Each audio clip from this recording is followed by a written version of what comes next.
সন্ধে হলেই একটু চটপটা কিছু খাওয়ার ইচ্ছে হয়। বাড়িতে এরকম অনেক উপকরণ থাকে যা দিয়ে সুস্বাদু চটপটা খাবার বানিয়ে নেওয়া যায়। সেরকমই আজকে তৈরি করে নেব সয়া পপকর্ন। সয়া পপকর্ন তৈরি করার জন্য আসুন দেখে নিই আমি কি কি নিয়েছি।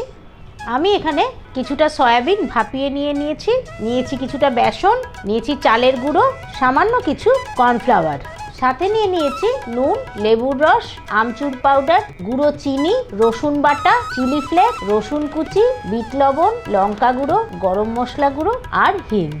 আমি এখানে একটি কাচের পাত্র নিয়েছি, তার মধ্যে সেদ্ধ করা সয়াবিনগুলো নিয়ে নিচ্ছি। রসুন বাটা নিচ্ছি, কিছুটা নুন, একটু লঙ্কা গুঁড়ো, ঝালটা আপনারা আপনাদের স্বাদ অনুযায়ী দেবেন, একটু গরম মশলা গুঁড়ো নিচ্ছি, আমচুর পাউডার। আপনাদের বাড়িতে যদি আমচুর পাউডার না থাকে আপনারা চাট মশলা অথবা বিট লবণও দিতে পারেন। একটু হিং নিয়ে নিচ্ছি, হিংয়ের গন্ধটা কিন্তু দারুণ আসবে। আর নিয়ে নিচ্ছি একটু লেবুর রস। আমি খুব ভালো করে এই মশলাগুলো দিয়ে সোয়াবিনটা মাখিয়ে নেব।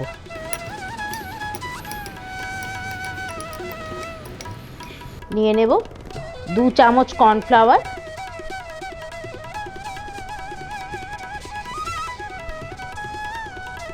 নেব 2 চামচ চালের গুঁড়ো, আর নিয়ে নেব 2 চামচ বেসন। এবার আমি হাত দিয়েই খুব ভালো করে মাখিয়ে নেব।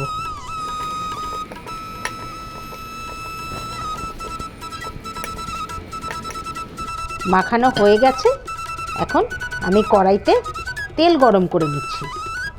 এই রান্নাটি আমি সাদা তেলে করে নেব। কড়াই গরম করে নিলাম, এবার সাদা তেল নিয়ে নিচ্ছি।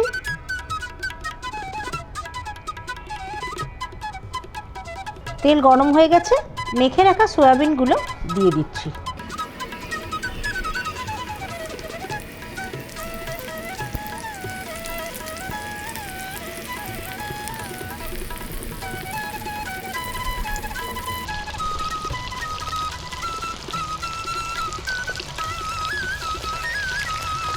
গ্যাসের ফ্লেমটাকে হাই রেখে আমি সয়াগুলো ভেজে নেব।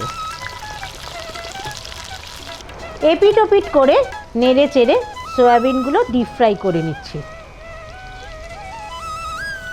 সয়াবিনগুলো ভাজা হয়ে গেছে, এবার তুলে নিচ্ছি।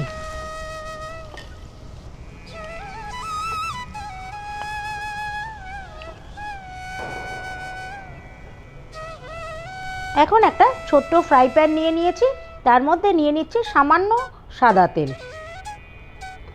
নিয়ে নিচ্ছি রসুন কুচি,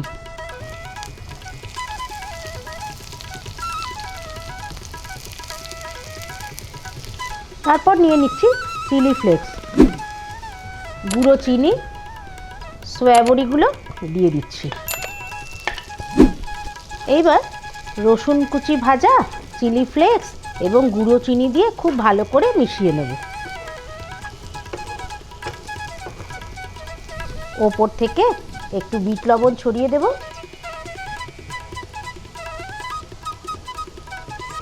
তৈরি হয়ে গেছে সয়া পপকর্ন, এখন পরিবেশন করে দেব। তৈরি করে নিলাম চটপটা সয়া পপকর্ন। আশা করি ভালো লাগবে। আটপৌরে হেসেলটিকে যারা এখনও সাবস্ক্রাইব করেননি তাড়াতাড়ি সাবস্ক্রাইব করে নিন, আর আমার ফেসবুক পেজ আটপৌরে হেসেল ফলো করুন। তাহলে আজকের মতন বিদায় নিচ্ছি, আবার আসবো অন্য দিন অন্য রান্না নিয়ে।